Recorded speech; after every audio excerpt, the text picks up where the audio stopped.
Yo te iba a invitar que vos puedas tomar nota en tu celular, en tu blog de notas de las cosas que el Señor te hable hoy, para poder trabajar en la semana en esos aspectos que vos identificás y decís: el Señor me habló esto hoy en la iglesia, me habló esto el domingo y quiero repasar esto y quiero trabajar esto en la semana.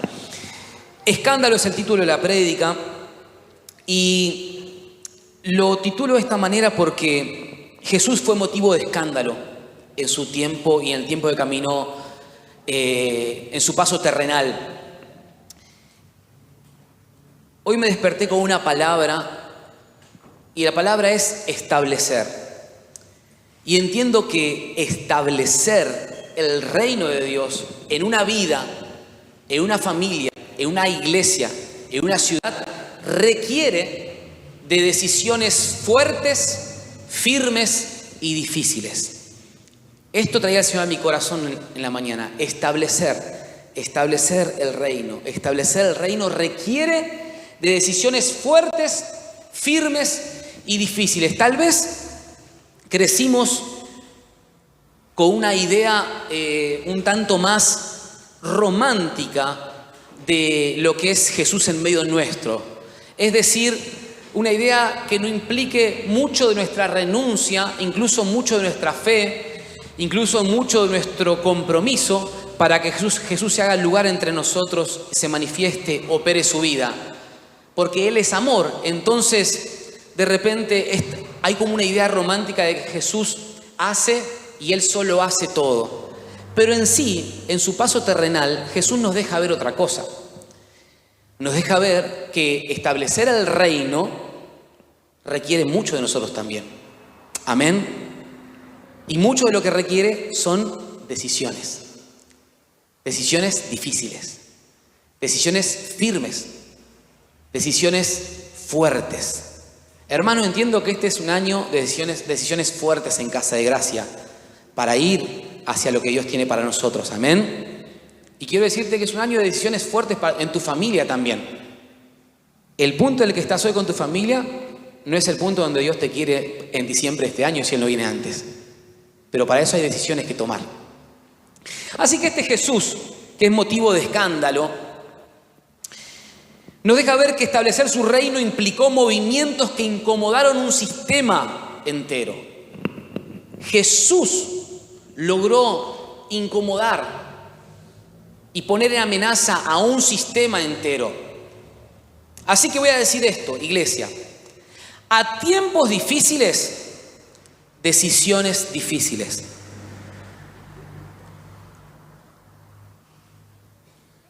Para resultados fuertes, decisiones fuertes. Para cambios grandes, decisiones que duelen. Voy a repetirlo.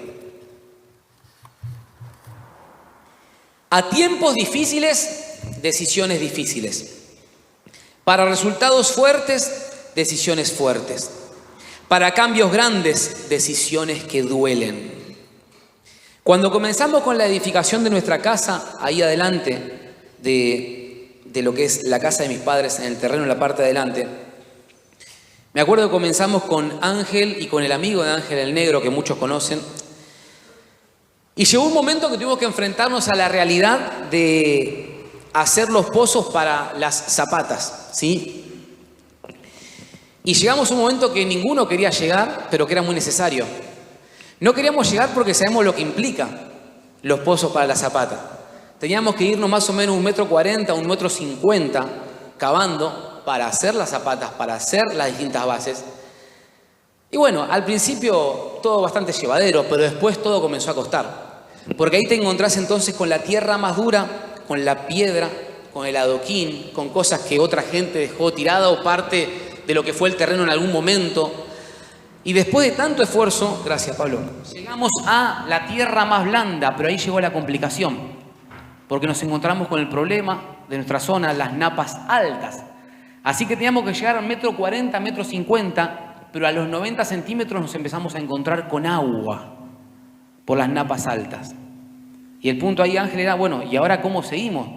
Porque hay que seguir, porque hay que continuar. Lo que es necesario Y aunque duela, hay que hacerlo. Porque si no llegábamos al 1,40 m, 1,50 m, no podíamos seguir con la edificación para arriba. Y las bases no iban a poder soportar el peso de lo que vendría después. Esto es lo mismo en nuestras vidas. Si no hacemos lo que es necesario y duele hacer, el peso de lo que viene por delante no lo vamos a poder soportar. La edificación que tenemos que llevar a cabo no la vamos a poder concretar o culminar. Así que Jesús establece su reino a partir de movimientos violentos, no en el sentido de cómo entendemos la palabra violencia, a partir de movimientos drásticos y hasta radicales. Establecer el reino de Dios requiere, dijimos, decisiones fuertes, difíciles y firmes. Sin decisiones fuertes, tu estructura, hermano o hermana, está en peligro de derrumbe. Alguien tiene que decirte esto y alguien tiene que decirme esto. Sin decisiones fuertes, hoy tu estructura está en peligro de derrumbe. Y aunque Jesús es amor, su modo de vida fue ofensivo para el sistema. Establecer el reino de Dios en nuestra vida, en nuestra casa, requiere decisiones fuertes, firmes, difíciles, cortes. Te quiero hablar hoy del Jesús que ofende. ¿Cuántos quieren conocer algo del Jesús que ofende? ¿Sí? Bueno, miren lo que dice Proverbios 28-23. Leemos en la versión 60.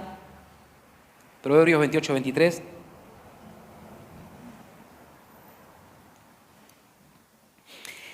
El que reprende al hombre hallará después mayor gracia que el que lisonjea con la lengua. Lo leo de nuevo. El que reprende al hombre, es decir, el que te habla fuerte y como hay que hablar, en el momento hay que hacerlo, hallará después mayor gracia. Es mejor hacer eso que el que te lisonjea con la lengua. Otra versión dice, cuidado con el hombre de palabras suaves, pero maldad en su corazón. Muchos cristianos y muchas iglesias podemos caer en el riesgo y el peligro de la idea de dar un evangelio suave. Jesús es amor, pero amor no es suave o no es diluido o no es light o no es reducido en calorías. Vos decís, bueno, voy a comprar este queso porque dice light. Y light es reducido en calorías, o sea, vos te comés todo ese pote y va a estar en problema aunque sea reducido en calorías. Jesús es amor, pero no es sinónimo de suave o no es sinónimo de... Bueno, dale. Y podemos caer en el peligro de tener la idea de un evangelio suave, de no herir sentimientos o de no predicar para que no se incomoden, de decir que bueno, que respetamos todas las creencias de igual manera y no. Y Jesús no fue así. Las palabras de Jesús no son suaves. Desde el lugar de apañar una conducta equívoca o errónea o pecaminosa.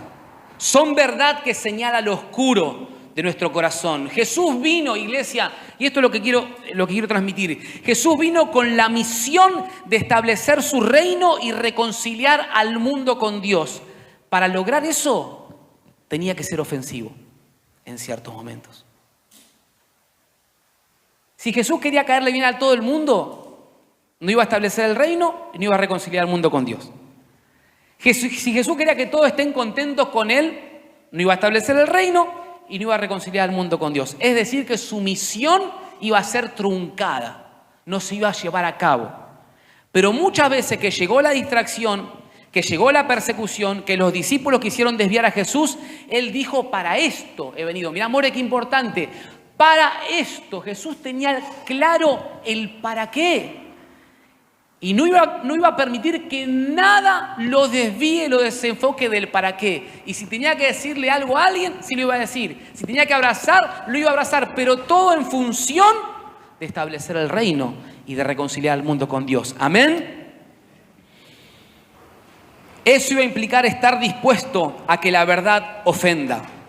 Quiero contarte una historia para conocer un poquito más al Jesús que ofende. Vamos a sorprendernos un poquito, tal vez. En Mateo capítulo 21, verso 12 al 17, voy a leer NBI, varios pasajes en NBI. Mateo 21, 12 al 17 NBI. Miren, Jesús entró en el templo. ¿Qué dice?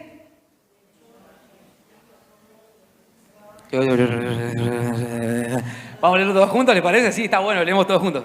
Lo leemos en el nombre de Jesús a la cuenta de 1, 2, 3. Jesús entró en el templo y echó de allí a todos los que compraban y vendían.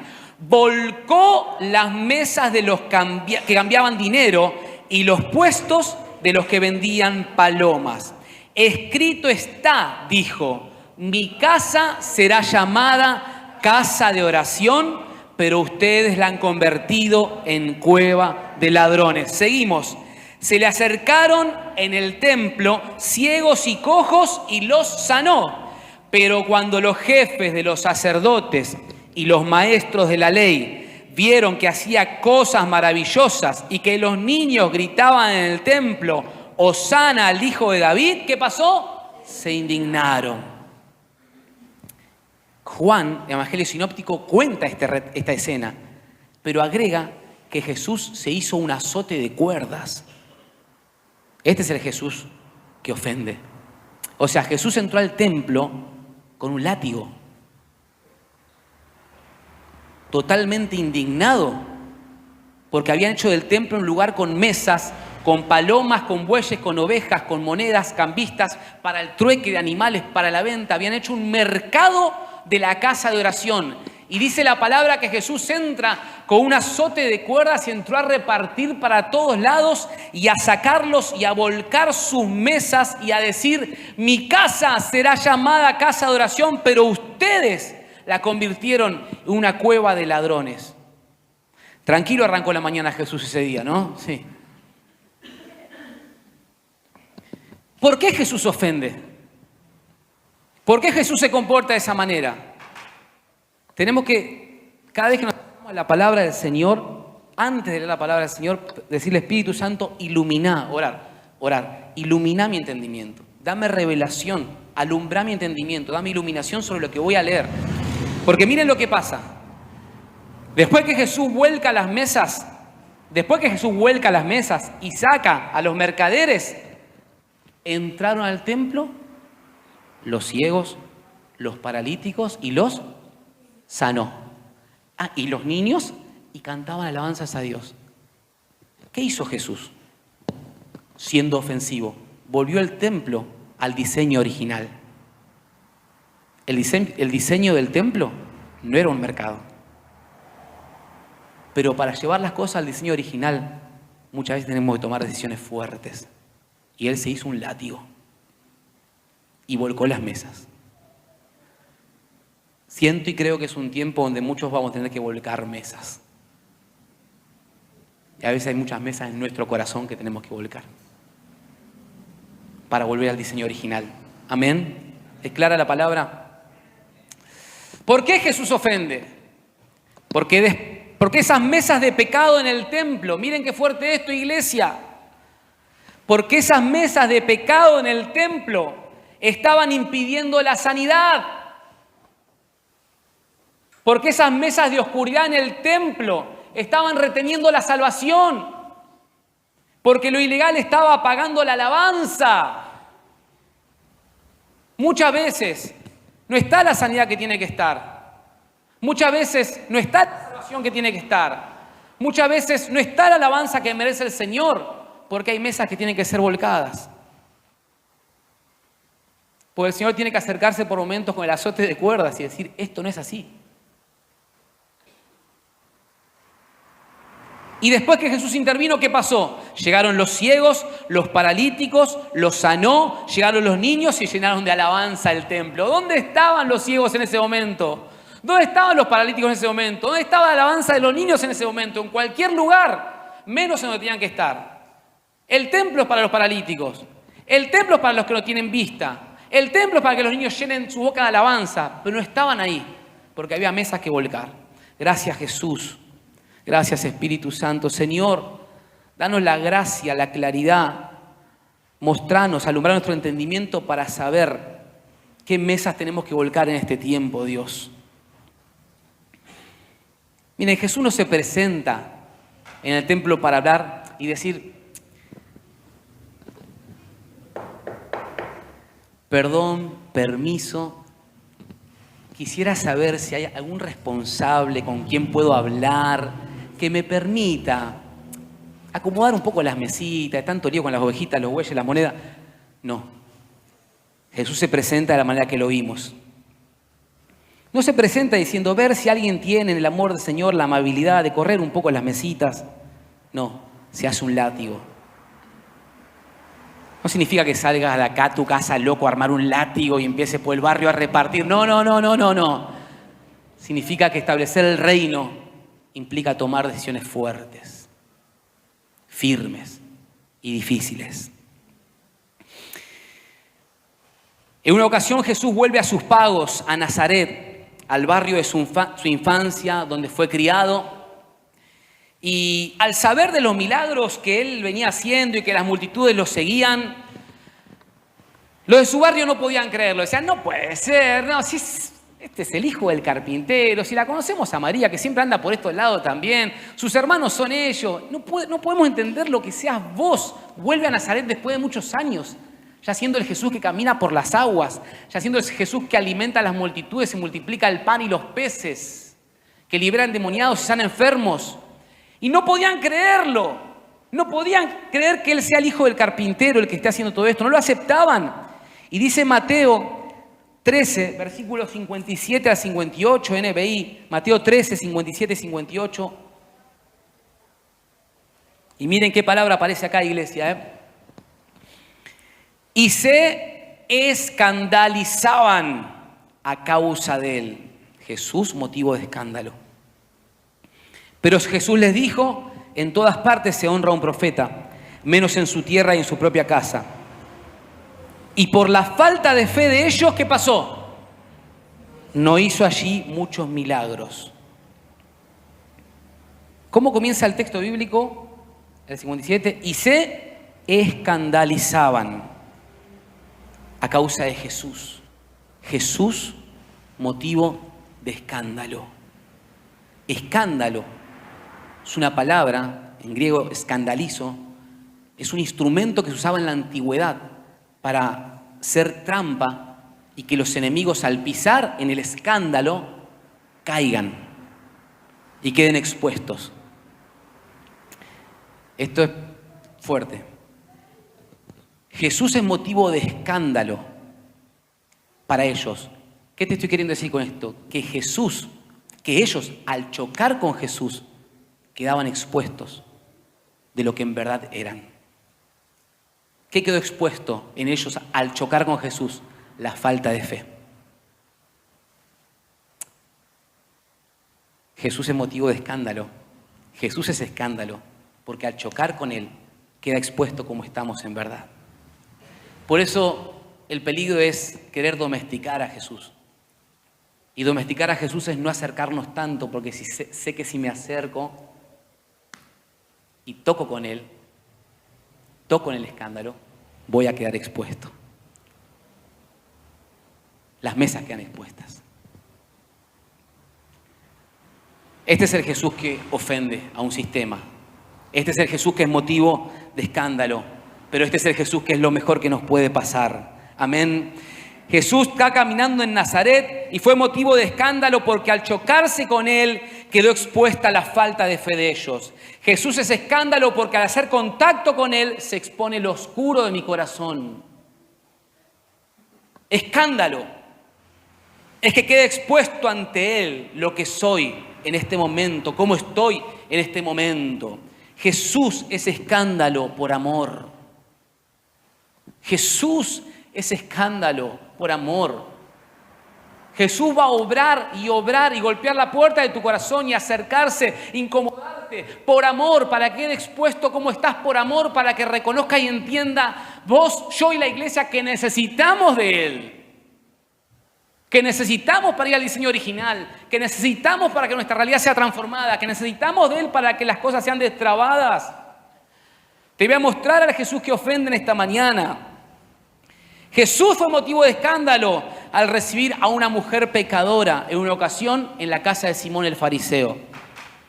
Lucas 7:36 al 38 y luego leemos 44 al 48. Hoy pasamos por algunos pasajes en Ebay, ¿sí? Lucas 7:36 al 38 dice así. Miren esta escena. Uno de los fariseos invitó a Jesús a comer.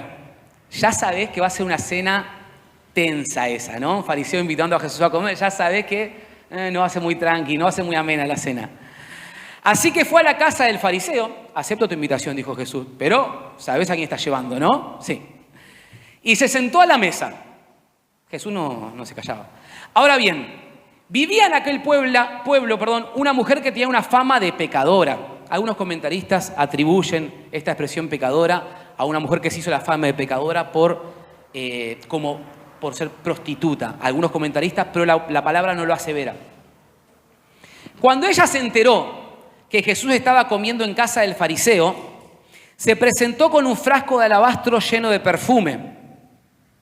Llorando, se arrojó a los pies de Jesús, de manera que ¿qué hacía? Se los bañaba en lágrimas. Luego se los secó con los cabellos, también se los besaba y se los ungía con el perfume. Vamos al 44 y leemos hasta el 48.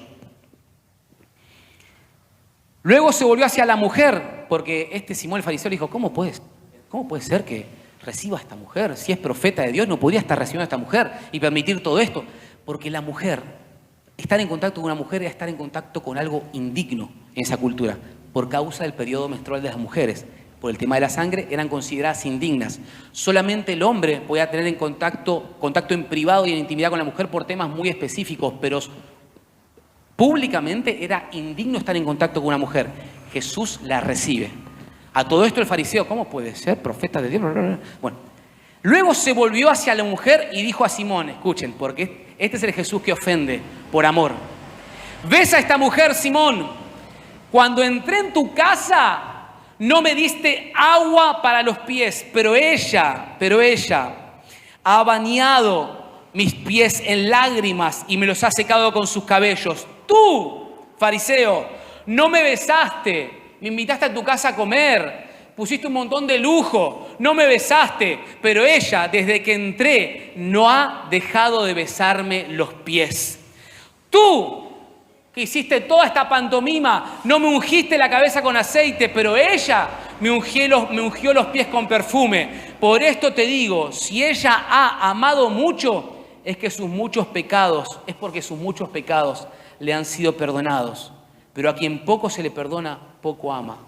Esta mujer había sido alcanzada por Jesús en algún momento, había escuchado de Jesús, estaba agradecida a Jesús, estaba adorando a Jesús y entonces Él le dice, tus pecados, mujer, quedan perdonados. Jesús es motivo de escándalo en la cena, porque al estar en contacto con la mujer queda expuesta la religiosidad, el legalismo, la falta de amor y misericordia del fariseo. Podemos ver entonces el escándalo como instrumento que nos deja expuestos. Jesús, al acercarse a nosotros, nos expone lo bueno, lo puro, pero también aquellas cosas que tienen que ser transformadas en nuestro corazón. Amén.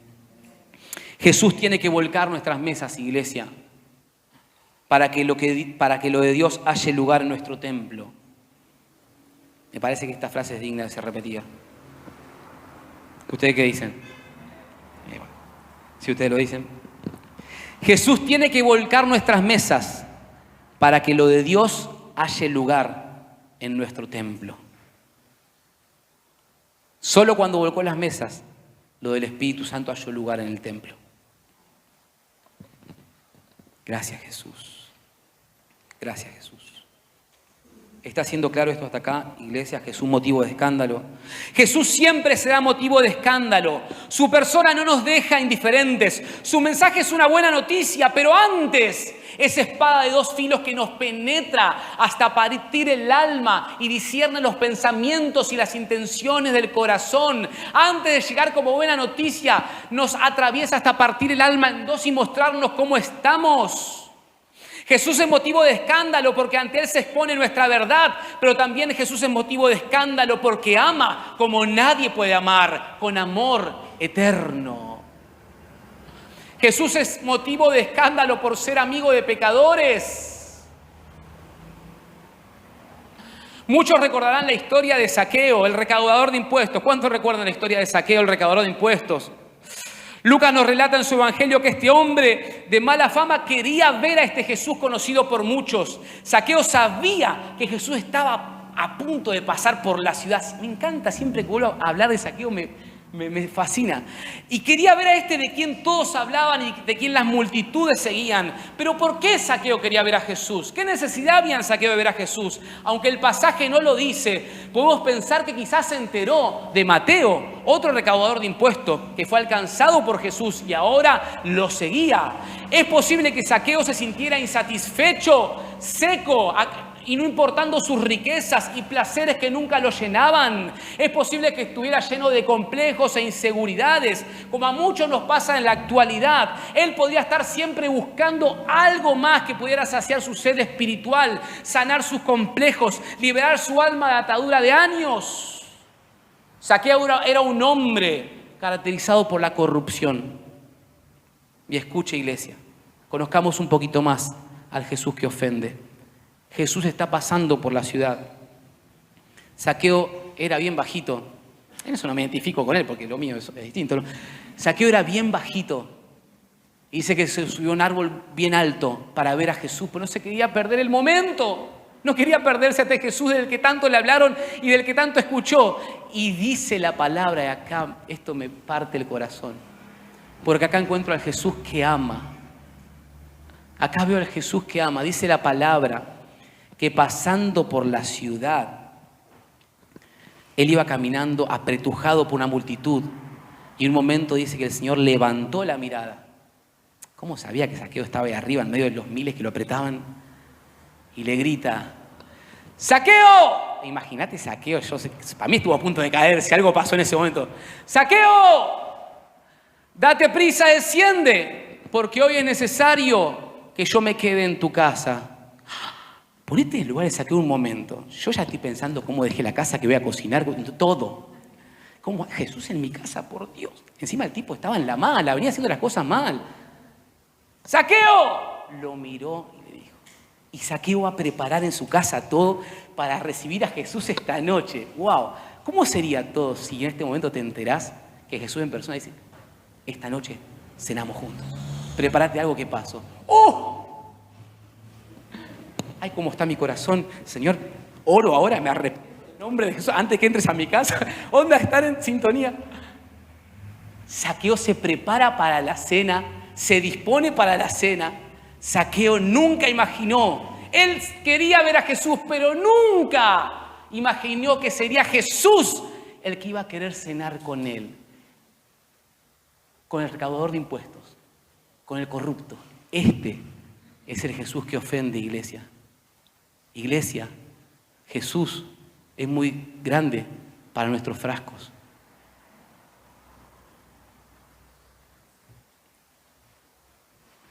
Este es el Jesús que ofende. No solo verlo, Jesús quería tener un encuentro con Zaqueo. Ay, Espíritu Santo. Jesús es motivo de escándalo porque Jesús es el Dios que ve, es el Dios que te ve. Él sabe lo que estuviste pasando ayer, Él sabe lo que estuviste pasando durante esta noche, Él sabe cómo comenzaste esta mañana, Él sabe cómo fue este primer tramo del año, este primer trimestre del año. Él te ve, Él te ve. El Jesús que ofende es el Jesús que ama como nadie. Mientras Jesús pasaba por donde estaba Zaqueo, Él lo vio.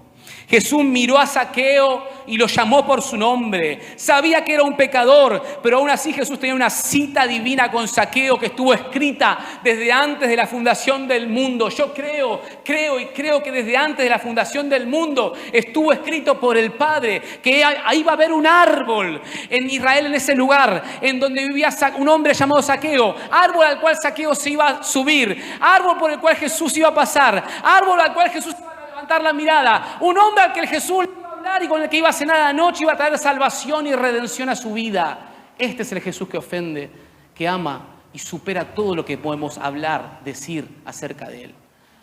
Jesús es muy grande para nuestros frascos, iglesia. Tenemos que acercarnos en humildad, en reverencia y dejarnos ser expuestos por Él. El modo de obrar de Jesús, iglesia, el modo de obrar de Jesús es motivo de escándalo, porque muchos no comprendían cómo podía dedicarle tiempo a un recaudador de impuestos, cómo podía quedarse en la casa de alguien que había robado a sus compatriotas. Los discípulos pensarían, todo este tiempo podemos seguir ministrando a las multitudes, ir a otras aldeas. ¿Qué estamos haciendo en la casa de este hombre? ¡Qué pérdida de tiempo! Pero Jesús sabe lo que está haciendo. Lo que para vos es una pérdida de tiempo, Jesús sabe en qué lo está invirtiendo. Lo que para vos es un despropósito, el Jesús que ofende, ama y sabe todo desde antes de la fundación del mundo, es un propósito para Él, en Él. Y esto alguien tiene que escucharlo, porque esto es algo que va a marcar tu corazón, porque esto es algo que va a ser como un tabique para este tiempo, un coto, un límite, un a partir de hoy. Tendrás que aceptar ser incomprendido por seguir a Jesús. Tendrás que aceptar ser señalado en este tiempo por obedecer a Jesús. Tendrás que aceptar ser rechazado y marginado por agradar a Jesús. Tendrás que aceptar el dolor de morir a vos mismo, a vos misma, para vivir para Él. ¿Me permiten repetirlo? ¿Sí? ¿Puedo? Yo pido, Espíritu Santo, que plantes esto en nuestros corazones. Que plantes esta semilla en los corazones. Tendrás que aceptar ser incomprendido por seguir a Jesús. Te va a doler, pero no hay otro camino más que aceptarlo. Tendrás que aceptar ser señalado por obedecer a Jesús. Tendrás que aceptar ser rechazado y marginado, menospreciado por agradar a Jesús. Tendrás que aceptar el dolor de morir a vos mismo, a vos misma, para vivir para Él. Porque establecer el reino de Dios requiere decisiones fuertes, firmes y difíciles. Gracias, Jesús. Gracias, Jesús. No voy a leer la cita ahora, pero allá en Juan 6 el Señor le habla una parábola a los discípulos. Y dice que los discípulos dijeron, al oír la palabra, dijeron, dura palabra es esta. Dura palabra es esta. Alguien puede oírla y sabiendo Jesús en sí mismo que sus discípulos murmuraban de esto, les dijo, ¿esto los ofende? Y desde entonces muchos discípulos se volvieron atrás y ya no andaban con Él. Te agradezco, Josu, si me acompañás. Desde ese momento, muchos discípulos se volvieron atrás y ya no andaban con Él. Y miren, este es el Jesús que tiene que establecer un reino. Y esta actitud debe estar en nosotros para los que queremos establecer el reino, en nuestra casa, familia, iglesia. ¿Cómo respondió Jesús cuando muchos querían irse? Quédense, vengan, hagamos algo, veamos la manera, volvamos a charlarlo, consideremos. Muchos se iban. ¿Qué hace Jesús? Tenía su equipo atrás. Cuando ve que muchos lo abandonan, se da vuelta, mira a su equipo y les dice, ¿ustedes también quieren irse? Porque lo difícil es aceptar que hay momentos en que tendrás que estar solo y experimentar la soledad para que lo de Dios se establezca en tu vida, para que lo de Dios halle lugar en vos. No parcialmente, sino totalmente. Y ahí surge Pedro. Le dice, ya con bronca porque se iban, ¿viste? Cobardes, abandonan ahora. Bueno, Pedro dice, Maestro, ¿a quién iremos? Si solo tú tienes palabras de vida eterna. Jesús dijo, bueno, está bien, seguimos. Pero Él estuvo dispuesto a quedarse solo, incluso de su equipo, para hacer la voluntad del Padre. Establecer el reino va a requerir decisiones fuertes, firmes y difíciles, iglesia. Este es el Jesús que ofende y es el Jesús que ama al mismo tiempo.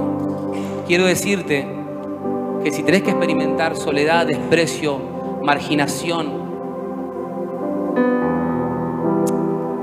por seguir a Jesús, quiero decirte en su nombre que nada te va a faltar, que Él va a ser suficiente, que lo que tiene que estar con vos va a estar con vos y va a ser asegurado por Él, que el gozo será mayor que toda pérdida. El gozo será mayor que toda pérdida. El gozo que viene de Dios es mayor que toda pérdida. ¿Cuántos dicen amén a esto? Espíritu Santo, en el nombre de Jesús. Espíritu Santo. ¿Qué tal si levantas tus manitos? Y antes de seguir con la conclusión, dejamos que Él nos ministre un instante. Ahí como estás, con tus manos al cielo, con tus ojos cerrados. Espíritu de Dios, si el dolor, si la sensación de pérdida, si la sensación de despojo ganó lugar en nuestros corazones en estos últimos días, en estas últimas horas, Señor, yo pido que tus hijos y tus hijas hoy experimenten tu mirada y tu invitación a pasar tiempo juntos. El gozo de saberte con nosotros es mayor que toda pérdida, Señor. Gracias, Señor. Tus movimientos en Dios van a escandalizar a muchos, mi hermano, mi hermana. Pero hoy me toca volcar mesas. Y seguimos con la palabra. Hoy me toca volcar mesas. Hoy te toca volcar mesas en casa. En la familia tal vez, volcar mesas. Cortar cordones umbilicales. No, pero yo lo corté cuando salí del vientre, era muy chiquito, entonces no. Todavía hay cordones que cortar en el nombre de Jesús. Que lo que siempre fue de determinada manera no nos ate más. Que la experiencia que tuviste con Dios hasta hoy no sea un lugar donde llegaste, sino un punto de partida. Espíritu Santo, reciba esto, porque viene del trono. Que la experiencia que tuviste con Dios hasta hoy no sea un lugar donde llegaste, sino puedas tener la suficiente fe de un niño para decir, es un punto de partida. No me hables de dónde llegaste. Háblame de tu deseo, tu hambre y tus ganas por empezar hoy e ir por todo en Dios. Y cierro con esto. Todos respondieron de determinada manera ante el escándalo de Jesús. Simón el fariseo permaneció erguido en su orgullo y apariencia de piedad. Pero quiero hablarte de cómo respondió la mujer pecadora, de quien no se nos dice mucho, pero la comunidad la definía como la pecadora. Era etiquetada de deshonra, no solo era señalada de pecadora, sino que también era una marginada social.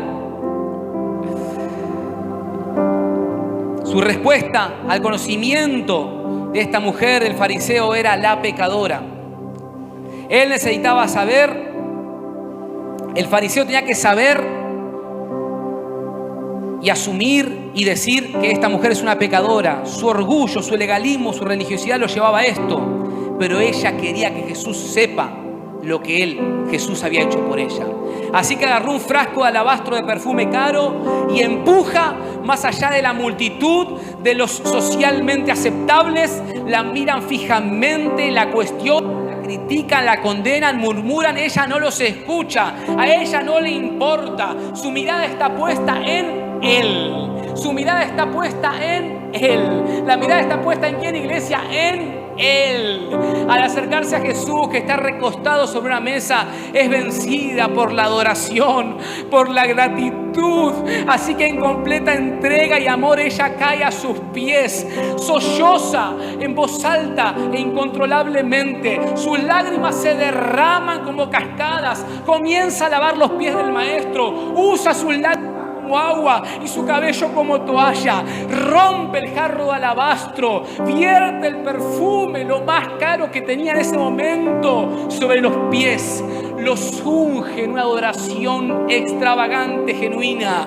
Esta mujer estaba haciendo una escena grande y no le importaba ni un poquito. Había sido redimida. ¿Por qué no le importaba ni un poquito? Porque había sido redimida de todo. Había sido redimida de todos los momentos duros, críticos. Había sido redimida de todo lo que la había definido hasta el presente. Ahora todo lo que le importaba era adorar a aquel que había llegado a su vida, a su Redentor, a Jesús. Así respondió la mujer. Zaqueo respondió recibiendo al Señor en su casa, preparándole una cena, y como muestra de querer agradarle y seguirle, decide dar la mitad de la riqueza suya a los pobres. Y le dice: Señor, si en algo he defraudado a alguien, si en algo he estafado a alguien, le voy a dar 4 veces más de lo que robé o estafé. ¿Cómo siguió todo en el templo? Una vez que Jesús sacó a los cambistas y volcó las mesas, los ciegos, paralíticos y niños responden corriendo a Jesús para ser sanados por Él y para alabarle. Iglesia, hay momentos decisivos y hoy es uno de ellos. Hoy es uno de ellos. Hay momentos que marcan para siempre nuestras vidas, cambian en algo nuestro camino y nos convierten en las personas que el Señor sabe que seremos. Hay momentos que pasan en la vida que nos marcan. A veces una decisión tomada, una muerte inesperada, una ruptura, alguien que conoces o incluso palabras que la gente dice. Sea lo que sea, no siempre conocemos el impacto que tiene ese momento, pero cuando miramos hacia atrás, lo vemos como un momento definido en nuestra vida. Jesús es motivo de escándalo en tu vida y también en la iglesia, y hoy vamos a responder a su llamado. Hoy es un momento decisivo, iglesia. Hoy es un momento decisivo. Te pido que te pongas de pie, por favor.